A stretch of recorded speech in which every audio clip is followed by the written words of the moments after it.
3, 2, 1. You ain't seen nothing yet.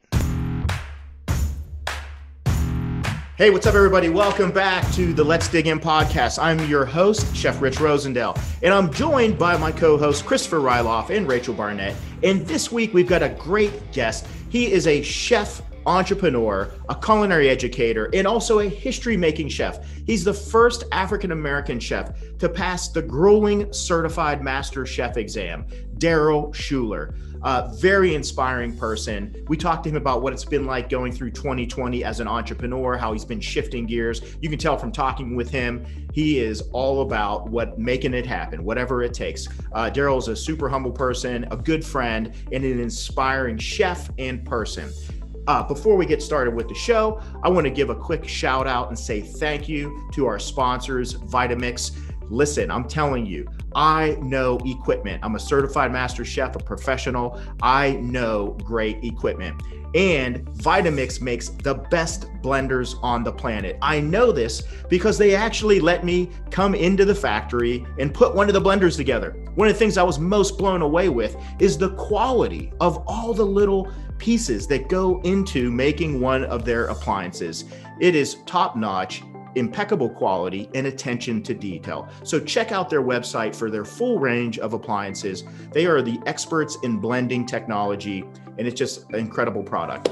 And before we get started, I also want to say thank you to all of you out there that continue to watch the show. Please like and subscribe to our podcast. You can also watch the video version of the podcast at Rosendale Collective on YouTube, and we are everywhere you find your favorite podcast. So without further ado, Daryl Shular, let's dig in. Chef Daryl Shular, a good friend of mine from way back, a certified master chef, but also an entrepreneur. I mean, we really try to pick people on the show. I mean, I didn't want to just do a show that was just like, hey, let me just pick a different person every week. I mean, we really think about who do we want to talk to, because a lot of it is us getting inspiration and learning. I mean, we learn a lot from the people that we talk to. But I'll tell you, Daryl, I mean, I've been really watching over the last several years, and you have, I mean, obviously from taking the CMC exam, and I knew the first time I met you way back in the Olympic days, it was crazy.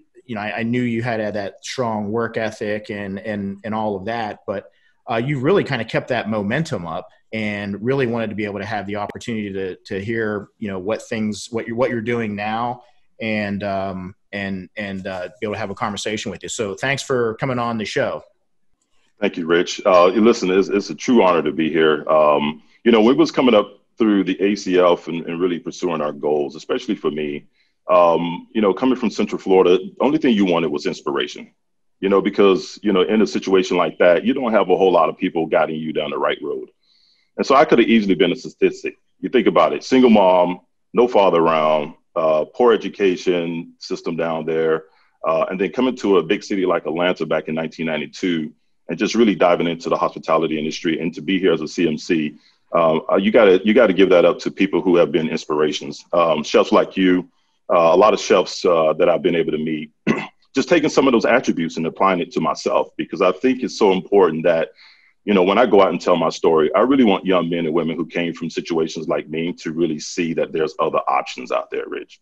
To be able to travel the world and really never had to spend your money to leave this country simply for food and being a good team member. That's a story that, if I can do it, someone else can do it. So, to be here, to be able to share this, my story on this podcast with you, Rich, and your team, I think is just totally awesome. And thank you so much, man.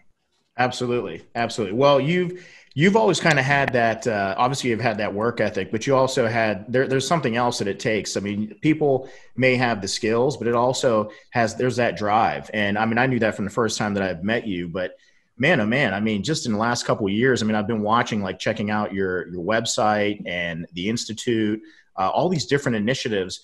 I would love to kind of hear about maybe the last couple of years, the trajectory of getting all these different things kind of up and going, and telling us, obviously we want to know how did 2020, how has that maybe impacted some of those different businesses, but maybe kind of give us an overview of the company and all the different services that you're offering now. Well, the vision for this Shular Hospitality Group began many years ago, and it was part of my long-term strategy. One, to be on the Olympic team. Two, to become a CMC, and to use all those attributes to really open up doors for things that I want to do in my career. So here I am. I'm here in Atlanta. I've actually took over the old Cordon Bleu building, which I was the director of education here for 5 years. So it's kind of crazy to come back to your home. Oh, wow. But one of the things I wanted to do, yeah, it just happened like that. And then it also lined up perfectly with what's going on here in 2020 with the COVID. You know, people are thinking like, how in the world, Daryl, would you launch all these businesses during this period of time? But I think it's during these times where it's you ambitious. have the best. I mean, It sorry is. to interrupt, but it's ambitious to do even in normal times. But I mean, 2020 is just hats off to you for even, going after it. You know, I guess when you don't really have a whole lot of options, I think you got to really lean on your morals, your passion, the skills that you have, and say, how do I survive? How do I get through this period of time without letting my family down or letting people around me down? So I was like, hey, you know what? I've always had a passion for education. Let's create a program to where we can really show this next generation the true fundamentals of cooking, but do it on a high level and do it in a way to where it's a complete ecosystem. And what I mean by that is I really partner with a lot of corporations to really help support the financial needs of these students going through my program. Because how do you balance the playing field for a lot of people? You give them the education and tools they need for the long run, right? But then you don't send them out the door with heavy debt, because then it takes another 20 years for you to release that back, okay? So by us creating this environment, this entrepreneur type of environment to where corporations come in, they support these individuals going through our program. It's a merit-based program to where you have to earn it in order to achieve it, but sending them out into the industry with a lot more intense training, hands-on day one operation. So it's a real restaurant, which is Farm Kitchen to Bar, which is the flagship of the program. The students are cooking day one in an environment to where it's not that hidden secret world that you typically see in most culinary programs. Right. And the reason why I'm passionate about this, Rich, is because I've been there on all different levels. So I was a student, I was an educator, and I was an administrator at one of the largest programs in the country. And I've seen the writing on the wall. And what happened was back in the 90s, when people were really getting into the culinary field, you see this big boom of culinary schools pop up throughout the country. And what happened was it was good for that time. But then what happened was this new generation started to look a little bit different. So they started looking at other resources like their phones and Instagram and social media. And now they're looking at the instructor in front of them and saying, hey, you don't match what I see on my device or what I can see just watching a video online. And so the curriculum in a lot of these schools became a crutch for the faculty versus keeping up with the demand of the student. So you have this huge divide between the two. So then you're sending students out in the industry and they're shell shocked because they don't know how to work on the line properly. They really don't know how to interact with the chef. They really don't know all those soft skills that we really demand. And so I've seen that. I was a part of it. So I said to myself, I wanted to create a program to where the industry respected what Daryl did. I didn't really care about having the numbers. I don't want to have a population of students that's 2,000. I really want to select those individuals who really have that passion. You can tell the ones at an early age who are really passionate about it. And so we created this program to where the students are really getting hands-on education and then going out into the industry with limited debt. Well, I mean, I feel like one of the things that you brought up that I feel, not even just with culinary schools, but across the country in schools in general, one of the biggest things is you understanding that the product needs to be different for today's students that are coming through it. Because as you mentioned, 10 years ago, I mean, they're seeing different things. I mean, there's different devices and understanding and trying to be proactive and putting a program together that kind of meets the needs of the student today. I think that even beyond culinary school, there's probably other educational programs that also probably need to really kind of rethink what the product is. And the product is the education and the debt part of it. Man, oh man, I think, I mean, more people should know about that and be inspired by that. There's not a lot of schools that go into it with that kind of a concept. So hats off to you for that. Thank you. And if you think about it, it's really what our society should be. I mean, you think about in this day and age, everything is so left and right. and they don't know how to come together in a unified manner. Okay, so you have corporations that have big money. You know, you get with the right corporation that believe in your mission and have them to support your overall outcome, right? Which is, let's keep people off the streets. Let's keep the students out of and being in front of the police. You know, those are the things that's really important to me, because if you don't give them a playground to play on, they're going to go play somewhere else and get in trouble. So I think with that initiative, people believe in that, so they want to support it. So they'll give you support financially. They'll give you support as far as, you know, equipment that you may need. So there are a lot of ways that you can nurture those relationships. And at the same time, really bring in a group of people that really believe in, hey, one day I can be great. And I tell my story like, listen, I'm no one special. You know, I use other people to really use, you know, to be my inspiration. But it took hard work. It took being humble. It took going through a lot of failures. You know, everything in my life haven't been, you know, successful, Rich. You know that. You know, we've all fell down quite a bit. But that's what that's part of the story. But you need someone to really inspire you and really show you that you can get there. And that's what this is really about. Community, bringing the community in. Nothing is hidden, is right out in front of you. It's an open kitchen. People can come in and sit down and have a sandwich or a lunch and really see what's going on and let those students feel the pressure of being in the restaurant. You want to be in the restaurant industry, here it is. And so that's my program. I believe in it. I believe that especially, you know, kids from my generation and from my community, they really need to understand that you have to be a global citizen in order to break down the barriers that people think is there because of racism. Right. Like I never used a race card for anything. I accept my failures. I celebrated my successes, but I've always kept myself open to network with people, to learn from other people and use that as a stepping ground to get to the level that I'm at now. Well, and, you know, one of the things that I feel like is to more conversations should be happening, that all of us as Americans, all of us, instead of like pointing the finger with like political parties and, you know, the different various cultures, we really need to have more conversations about how to address problems and really think about programs that are going to really raise everybody up, and they're going to create opportunities and clear the path. Because when you do that, then that synergy, I mean, it's contagious. You know, communities prosper. You know, for me, I don't know. It's like over the years, it's kind of ironic because in the education, you know, teaching people in doing that, I feel like I've kind of learned almost more than anybody else in the process somehow. You know, because you know, I'm just going into these environments and you learn, you know, things about people, and there's also a tremendous return on that. So, I mean, I could get off on a tangent and talk all day about, you know, your ideas are very inspiring. And it's a big reason we wanted to bring you on to the show. Daryl, as you know, though, like with 2020 has just been like an uppercut. I mean, it's just been like, I feel like we're like living through this movie. Has there been, I mean, because obviously there's been a lot of planning with all these initiatives that all the businesses that you wanted to get up and running, and you had a plan, I'm sure, leading up to launching it. Has there been any things in 2020 that you've had to adjust with the business? Like, and how have you done it? Well, the original rollout for our business model was to launch the school back in July. And of course, COVID hit. Social distancing becomes an issue. And then, of course, schools, you know, students are not going to school. So how do I pivot and keep this thing going? So we decided to launch the restaurant first and just try to get some momentum with that and then bring on students in January. So we definitely had to do some maneuvering around of our business model. But at the same time, because the whole world was on pause, it gave us a lot of time to really build some of the other entities that we wanted to build in 2021. Prime example, we have an online program called Plate It, and which is a platform for chefs to get on and really showcase their style of cooking. They can do it virtually, you know, all levels of skill set.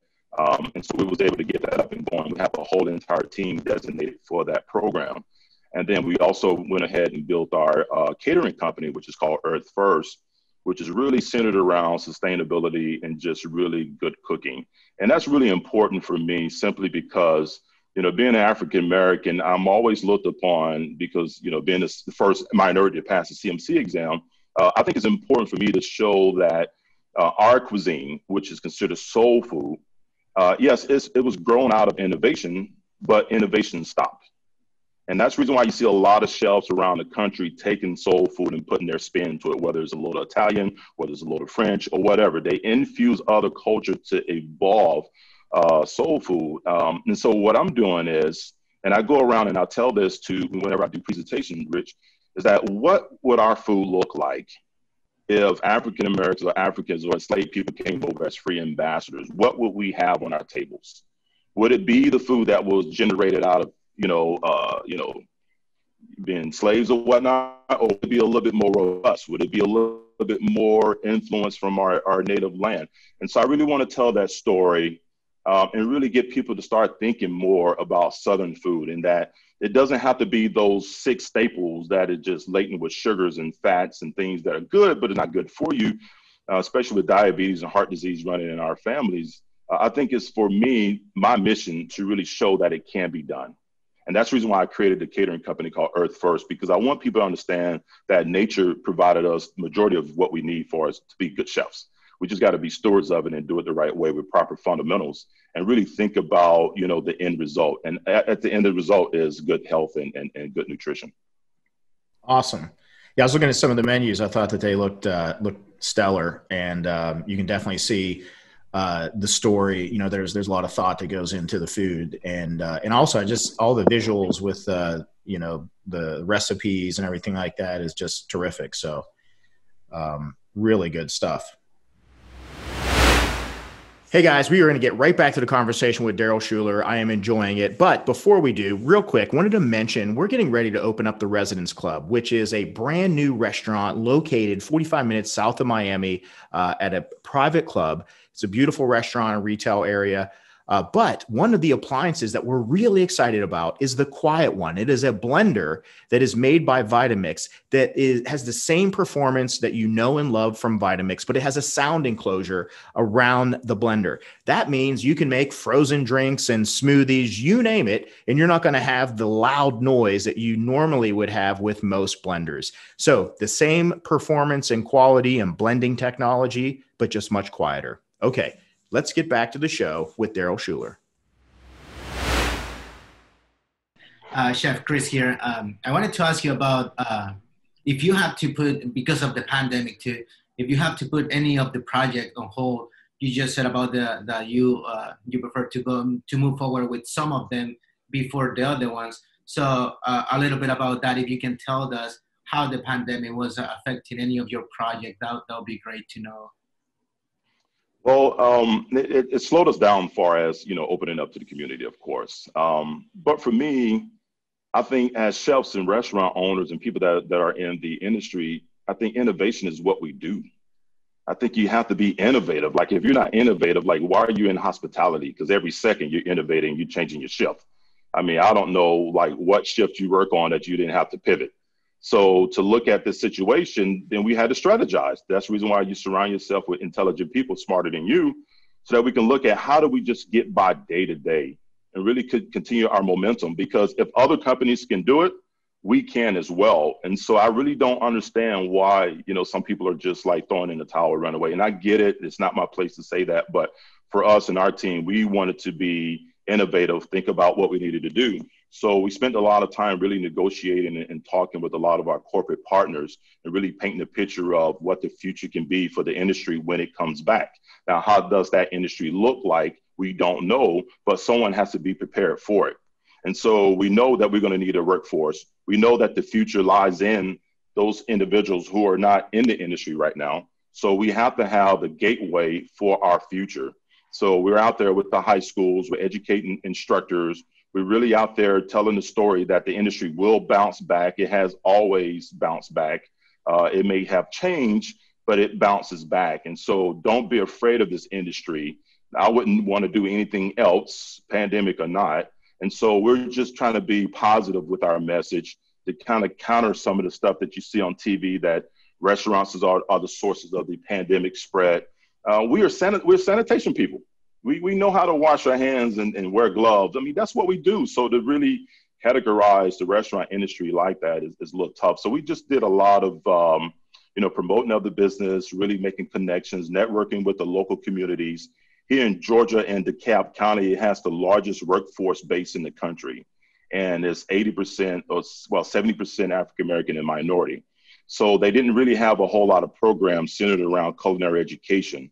And so we wanted to create something that was in conjunction with the local community and local colleges. So we have all these network of opportunities for our students to where they're getting opportunities to go to school, get their education, and at the same time, limiting the debt. And I think because we came up with the idea of limited debt, that is what's making a lot of people jump on board, because they know that that's what's important right now, because proprietary education has been the underbelly of the industry for so long, with the waste in the kitchens, with the malpractices that they use to recruit students.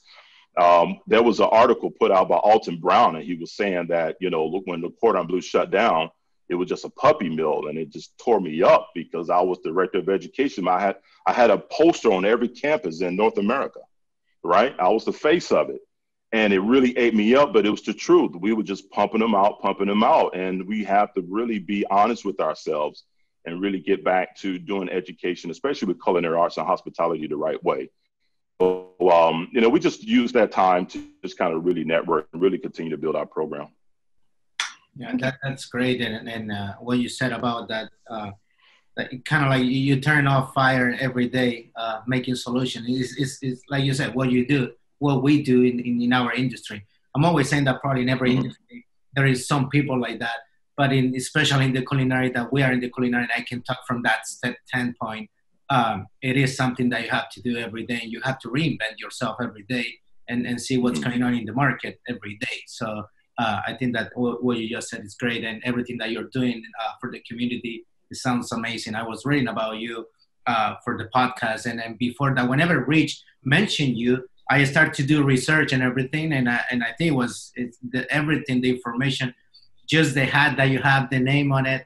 We're going to talk a little bit about that. We're going to make some questions, and beside that, a couple more. But I think that's everything that you're doing over there for the community sounds like totally amazing and something to admire. Thank you. I think it's really interesting what Chef Chris said about how, the industry's reinventing and how our culinary industry is having to reinvent ourselves. And it's been very heavy on my mind on culinary schools in general. My grandfather started a culinary school in Michigan back in the 60s, I believe. And it's heartbreaking to see how the pandemic has really shifted school in general, not just culinary school, but I know Chef Rich was talking about the distant learning online with his kids, and it's just, it breaks my heart, to see or to even think, what is culinary school going to look like post-pandemic? So I guess if you could talk about really in more detail, why did you really want to start this institute? What inspired you? Well, it was something I wanted to do back when I was the director here at the Cordon Bleu campus, simply because of the story I had told before, that especially in my community, I think a lot of times people don't, especially young culinarians, don't think that they can get to the highest level. And especially in our community, think people that put on the chef coat, they're chefs. And they don't really understand that there's so much more than just putting on that chef coat. And so for me, it was more of, I got to do my part. And I think that's the reason why you look at all the CMCs, there's a soft spot in us all, regardless of our frames and our demeanor and our reputation. The reason why we traveled that journey is because we wanted to attain something so that we can get people's attention, so we can share the information that we have, so we can keep our industry going.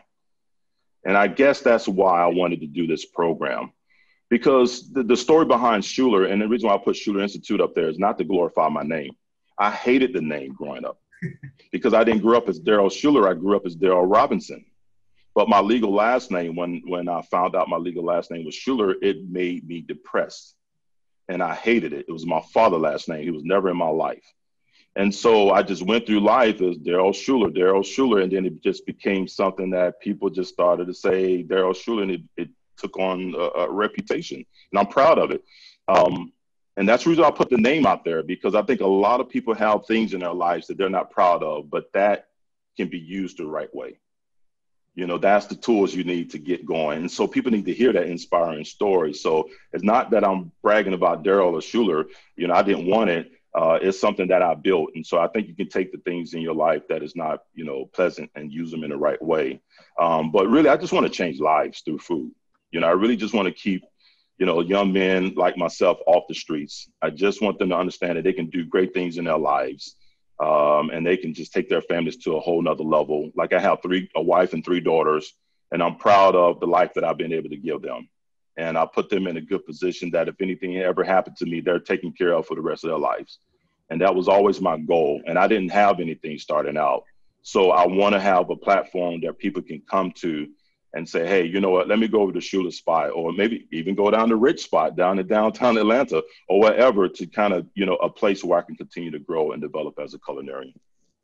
That's awesome. And I think chefs would agree that that's our goal in life, is to change people's lives through food. I would 100% agree with that. And you know, I also think too, like from the whole you know, the whole name and your story, I mean, that your story is something that you're sharing with people, and that story is kind of part of the program, you know, that inspiration. I mean, sometimes, you know, when I would go back, I grew up in southwestern Pennsylvania in Uniontown, south of Pittsburgh. And anytime I would ever go back there, any opportunities I would get, or even if I was at another smaller school, I think it was important to tell people that story of, hey, look, I wasn't very good in school. I got into a lot of trouble.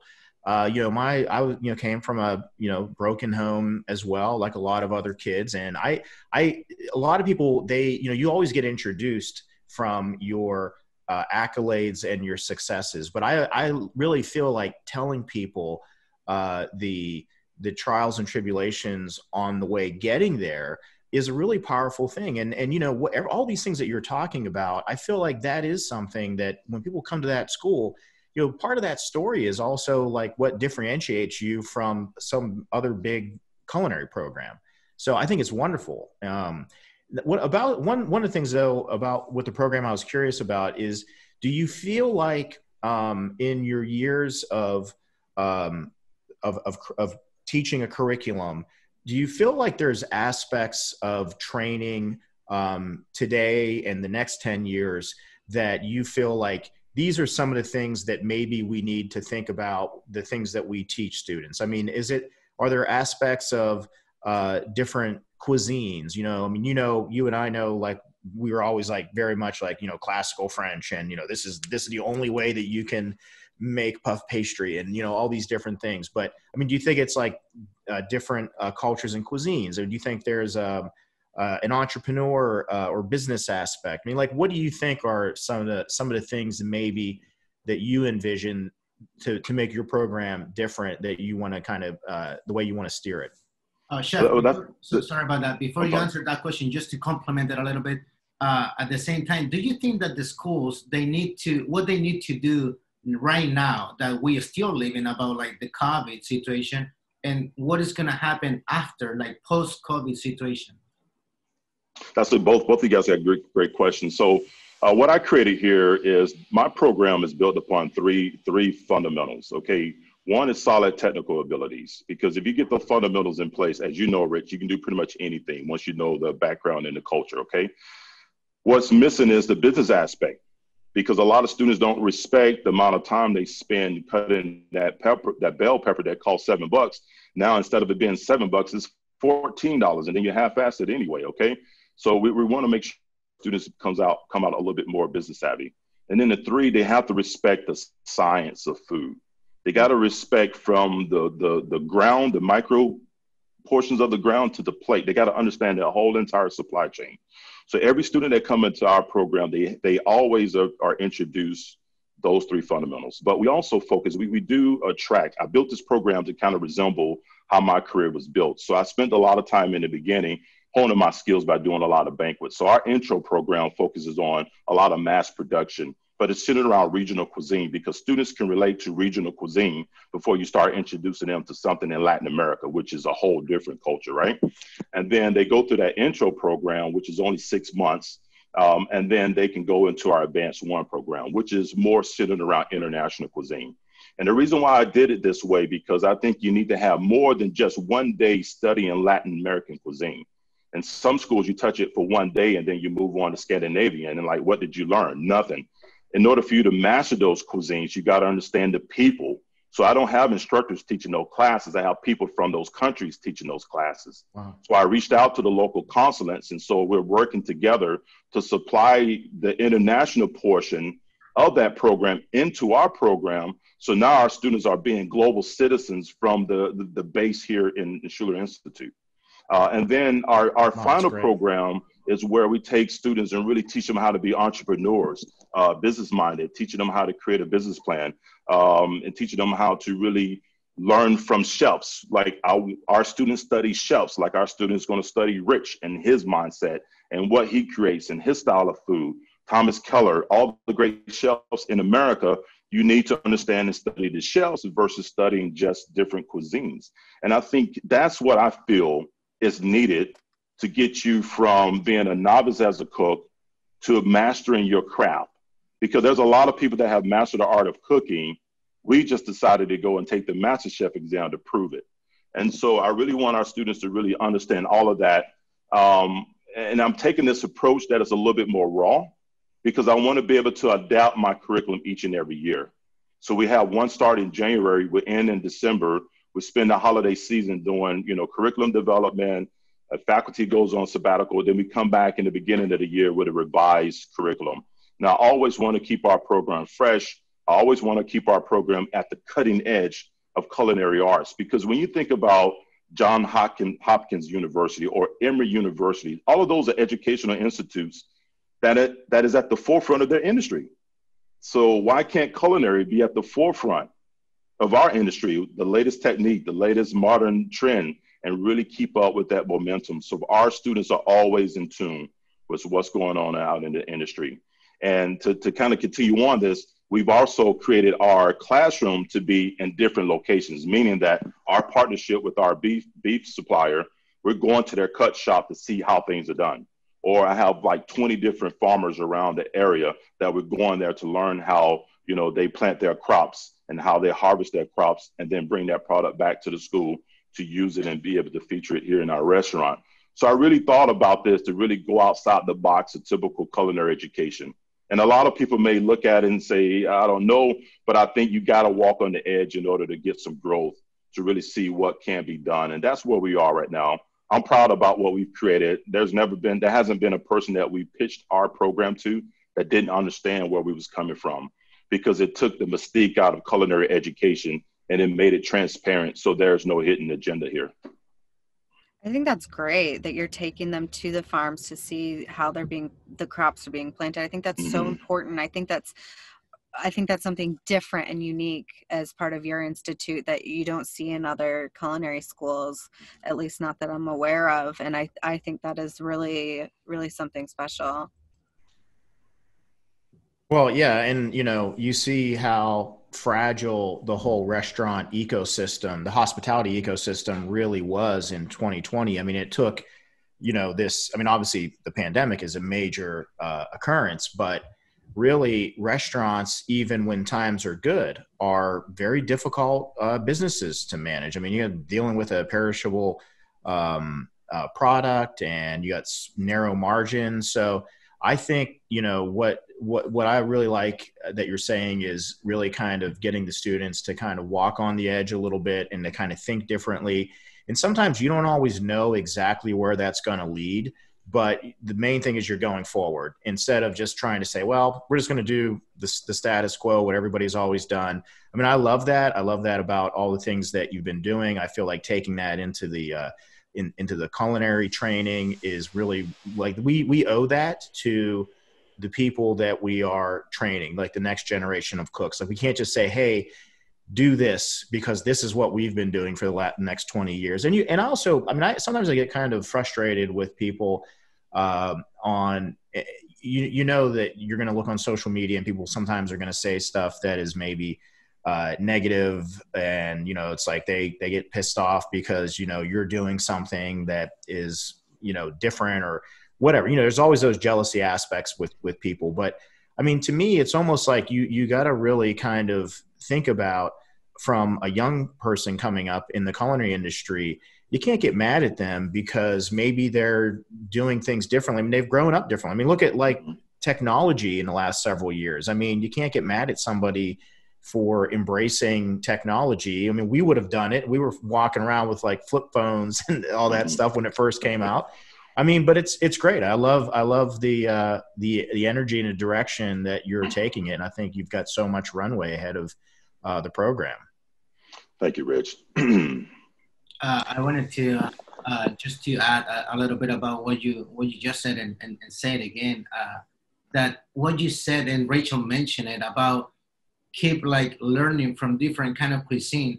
The schools is usually they give you the base to start off and to say, I know a little bit about, let's say, U.S. cuisine, but just to keep growing and to keep being a better professional, you need to keep learning every day. And it's constant during your entire life. I met about like 5 CMC throughout the years that I've been working with Rich. And I noticed that all of them, they're always like learning a little bit more, and they never stop. And that's one of the things that people that I talk to from schools and different places, they always ask me like, what is a CMC? And they because you say Master Chef, and the first thing that pops to people's mind is the TV show. And I'm always like, no, wait, it's a whole different world. And probably, and I'm always saying, right now, I think that there are 72 CMC in US, and it's not something that is easy. It's not something that you're going to say, oh, no, I'm going to take it tomorrow as soon as I end up school, and I'm going to go for the CMC because I want to be the youngest one. And I'm like, no, it's not like that. I met people like Rich that is an entrepreneur, and he's always like learning more and from everyone. Like what you everything that you're saying right now, people from a CMC from from Detroit, I forgot his name, that he was working in a country club when I met him. And they're always like, they have this young spirit that they need to keep learning, feeding themselves and to feed other people and young culinarians. And I think that that's great, because to say that you are a cook that knows about international cuisine is not just about 5 years studying in a university or institute. It's way more than that. And I think that what you have in place about your online classes, what Rich has in his online classes, and everything that is, for me, it's great to see that everyone is trying to put out there everything that they learn, and they're trying to pass that to another young culinarian. I think that that's great, and I really want to mention that. Oh, absolutely. And I think it's so important because, Rich mentioned something about all the hate that you typically get. So let me tell you this story since I have this platform. So when I was taking or preparing for the CMC exam, all I heard was that they would never let a Black man win or get into the CMC exam. That's what they would say. And I was like, BS. And I'm not going to curse on your show, Rich. That's okay. It's been done. But I was like, BS. It can be done. And they're not there being gatekeepers, because you can't BS yourself through 8 days of that doggone test, because it's real deal. There's nothing fluff about it. And I want to show people out there that there are gatekeepers out there, that you can fight through and break through barriers. And especially people of color, because everything is so polarized and everything is like, you need to stay in your corner with your community and we'll stay in ours. No, it doesn't work like that. You have to become a global citizen to where you listen to everyone's story and you sit down and you study them. You ask them questions and ask Rich, hey, how did your mom make her pancakes? And I'll tell you how my mom made her pancakes. And then we'll go on a journey of culinary exchange. And before you know it, you've learned a whole lot. So I think it's so important that when we are putting this information out there, is that we're just trying to turn down the volume on all the hate Like, we have so much information that we want to share. That's the reason why we work so hard to be at this level, because we just want to share it so people can use it for the right reason. And for me, I think I have an obligation to really be a voice to show that it can be done. And I just want to give them the tools to really be able to get it done.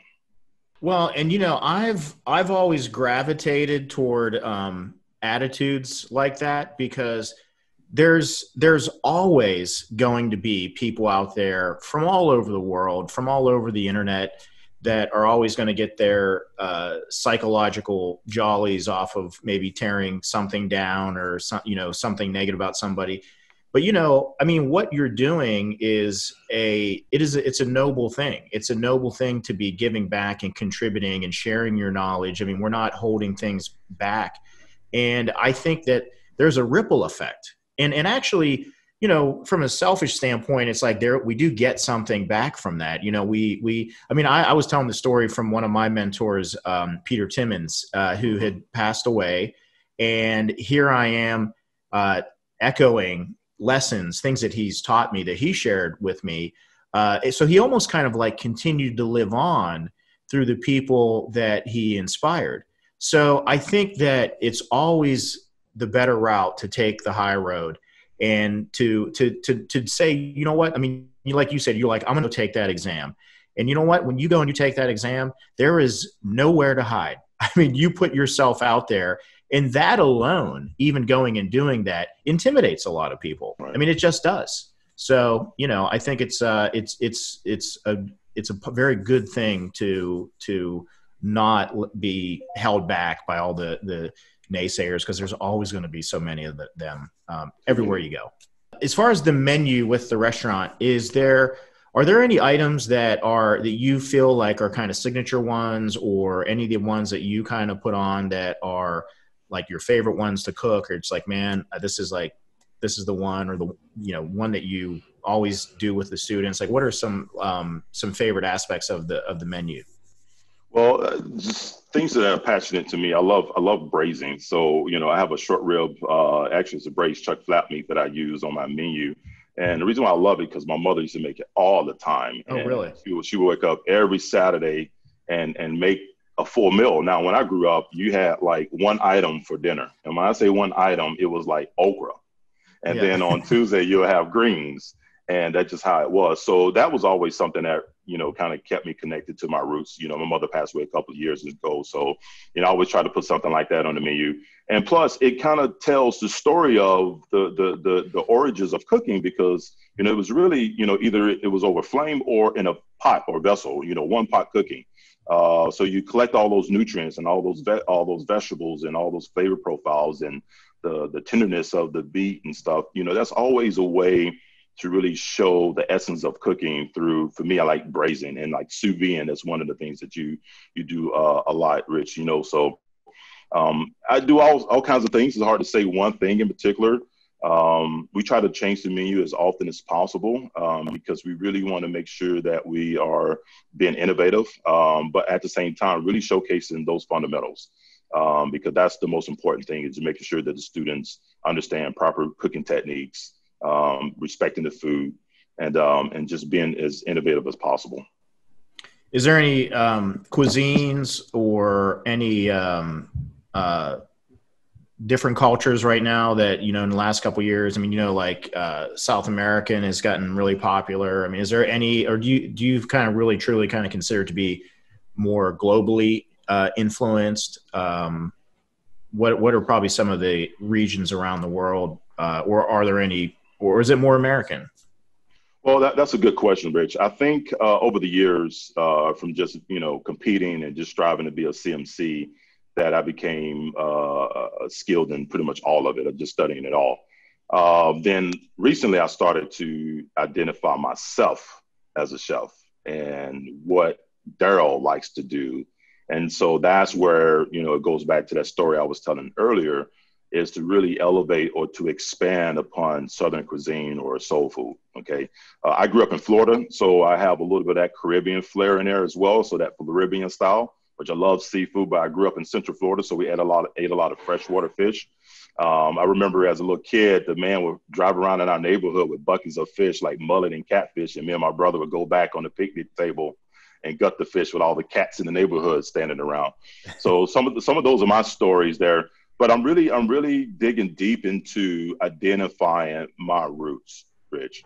I really want to get back to who I am as an African American chef, and how do I tell that story on a level that really respects my journey here. You know, being on the Olympic team and having that refinement, I think is my obligation to really show that cuisine on a higher level, that it can be done at the highest level as well as comfort food that you have at your dinner table. So I'm still trying to feel my way through that. But I'm a student of it all. I love it all. There's not a cuisine around the world that I don't enjoy. Chef, you mentioned, well, we know you have the Institute and Farmed. Can you talk a little bit more about Plated Online? So Plated Online, we created this so that we can go after those, the people who love watching videos online and really doing, co-sharing information virtually. So we created a network of chefs to where they come up with a cuisine that they like, and they'll do like a cook along. But we created also these meal boxes where we ship them to our guests. And in that meal kit, they have all these different ingredients in there, and they have all the different steps in which they can kind of do some pre-planning, pre-prepping, and then they'll log on, and then either myself or one of my other executive chefs will go on and they'll do that class with them. We created some wine pairing classes. So we have some clean wines that we partner with a vineyard out from Napa to where they direct ship those wines to the consumer. So now you have these created events to where it's wine pairing, cheese pairings, or whatever. Even we have custom beers that we send out as well. But also Plated is where we bring individuals on campus here to actually cook in our kitchen, to really feel like what it means to be a chef in the kitchen.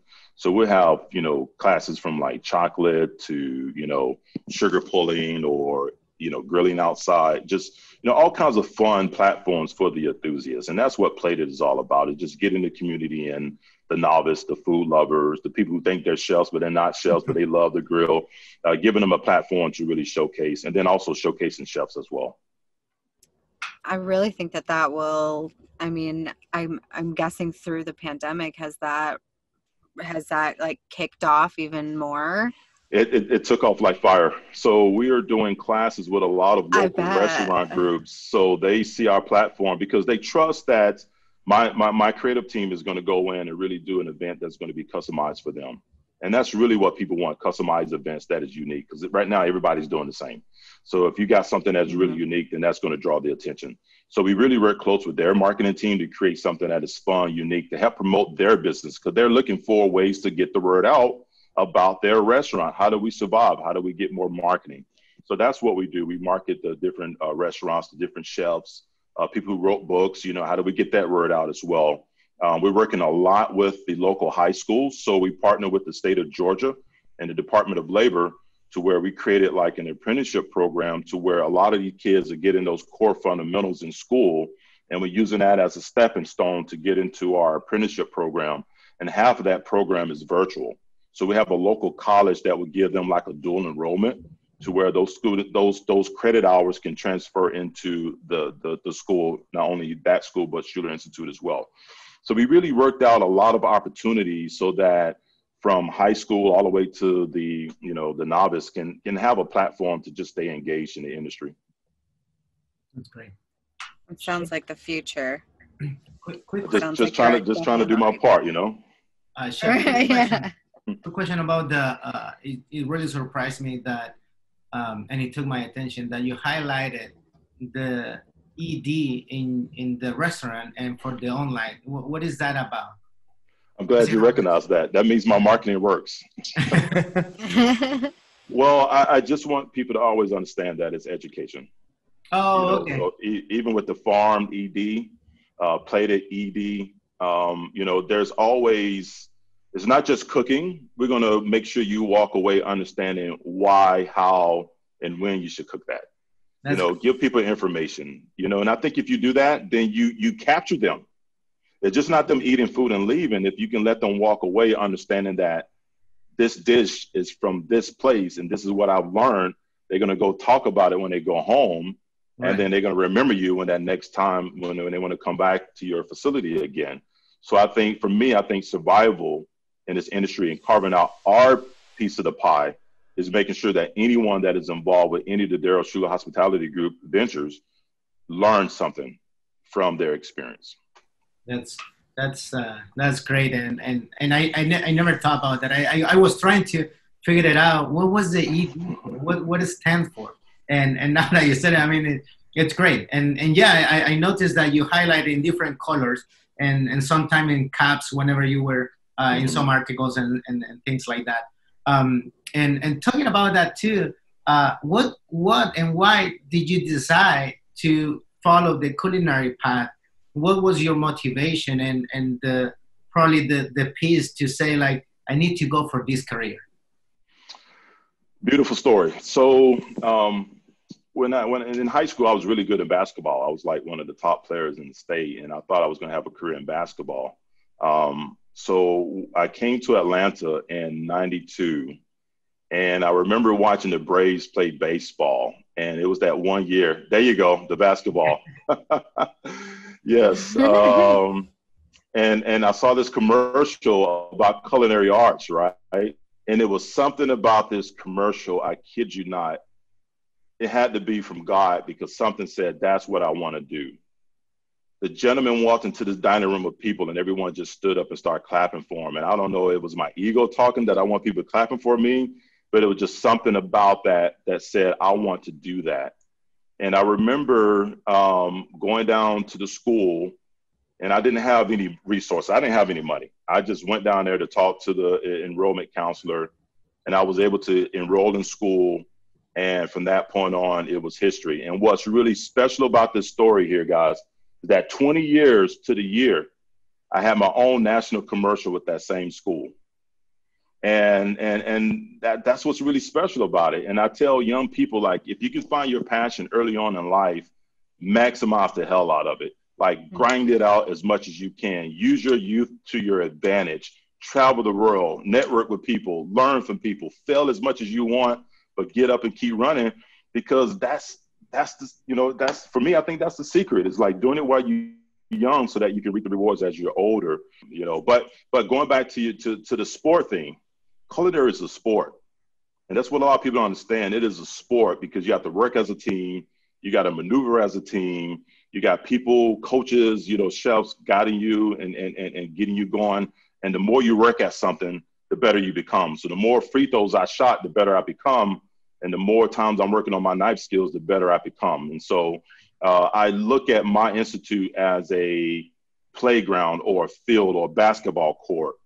And if you want to get better at your craft, come get on this court and learn how to play the game and not just dribble the ball with one hand.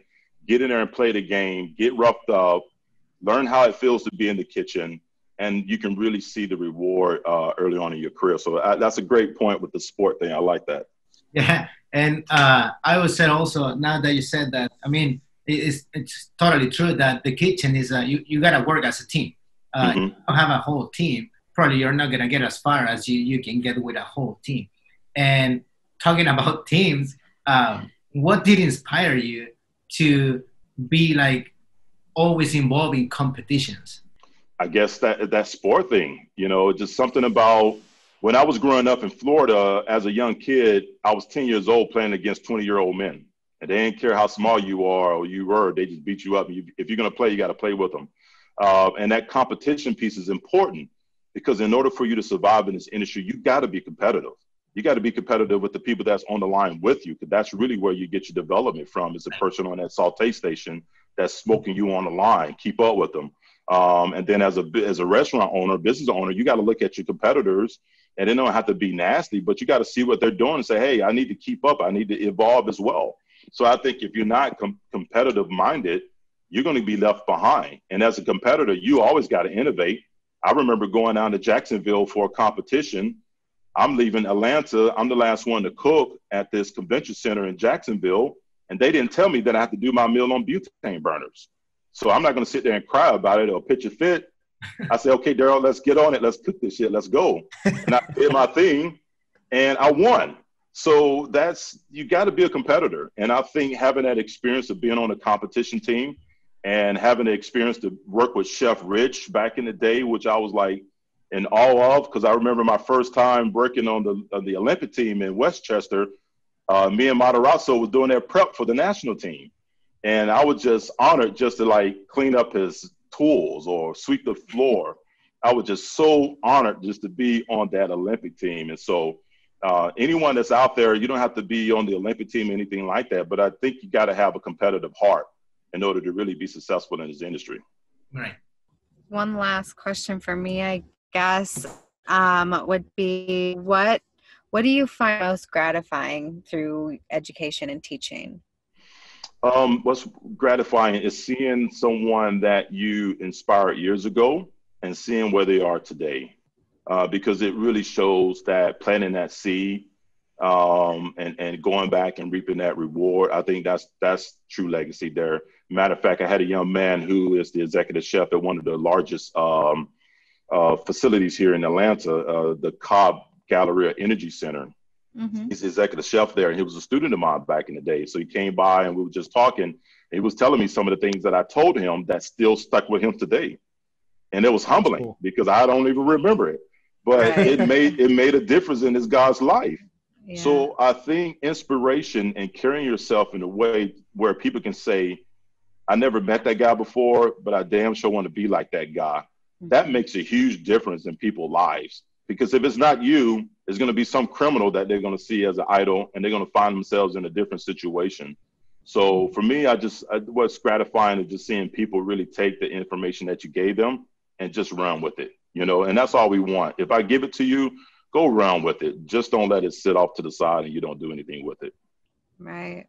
Well, I know, Daryl, we're getting coming up here on the hour, so we're going to be kind of winding down with some questions. Of course, we could talk with you all day, and this has been a real treat. I wanted to ask you, as far as like with 2021, are there any things that you're kind of like feeling like in 2021, this is what I'm really looking forward to, or here's things that I'm going to really want to be able to be focusing on? Because as you know, 2020 has kind of been just dealing with the punches, but what are you kind of looking forward to for next year? For 2021, I'm just looking forward to just really getting these initiatives going. We actually have a facility in Milwaukee that we're going to launch the second Shular Institute. We have another location in Pine Bluff, Arkansas that we're working on as well. And then we're having conversations with Nashville. So those are the initiatives that we are going to tackle in 2021. And we're just going to keep rocking and rolling each and every day, just working hard and just going with it, Rich, and helping as many people as I possibly can. That's awesome. That is, that's exciting that with us, I mean, our whole tagline is food, inspiration, and adventure. And we really we want to talk with people that we feel feed into that. And you definitely do. And, I just wanted to let you know, I mean, I've always valued, our relationship, and even from the very first time that we've met. And it's just been wonderful to watch what you're doing, because I know from the inspiration standpoint of training apprentices at the Greenbrier, your work is inspiring other people. There's a whole generation of people that are looking to what you're doing, and it's going to help. It's going to do so much good. It's going to shape so many people that otherwise may have not really known like what their path should be. So, we wanted to give you the opportunity to talk with you, and I think it's just important work, and it's inspiring. And man, I wish you just all the success for the rest of the year and next year. And we'll have to check in with you again next year and just follow up on all these other exciting initiatives. Rich, thank you so much for this opportunity. And thank you, Chris and Rachel, for being a part of this. And I wish you all much success, many blessings, stay safe. And if you're ever in Atlanta, you need some help down there at your spot, Rich, call on me, man. We'll come down there and help you out, buddy. But much love to you all. Thank you very much, man. Chef, before Same as well.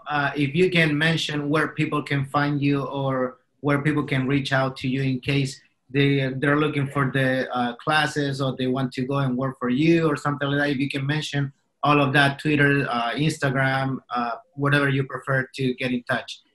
Sure. You can follow me on social media. All of my social media platform is Daryl Shular CMC. And you can also go to our website. Just go to shularinstitute.com, and that'll lead you into the other opportunities that we have, as well as Plated, the catering company, as well as the farm restaurant. So shularinstitute.com, that's where you find me. Thank you very much, Chef. Thank you, guys. Sounds good. Thank All right, you Daryl. so Take care, much. man. Be Thanks good, so much. buddy. Thank you. Hey guys, thank you very much, and a big thank you to Daryl Shular. I think you see why we invited him on the show. What a great guy and an inspiring chef. This is the big reason why we continue to do the podcast. It's not just to say we're doing a podcast. We really want to invite people on the show that inspire us, that inspire you, and people that we can learn from. And Daryl is no exception to that. Great chef. Check him out. Next time you're in Atlanta, he's doing some amazing things. Also, you can watch all of the shows at Rosendale Collective on YouTube. We have a video version of all of the shows, and also everywhere you listen to your favorite podcasts. We're on all the major platforms: Stitcher, iTunes, Spotify, you name it, you can find the show. It's the Let's Dig In podcast. Also, the show would not be possible without the support of all of our sponsors. Vitamix, thank you very much. They also, you can check out their entire line of blenders. They have the quiet one. They have the Vita Prep 3. They have the XL.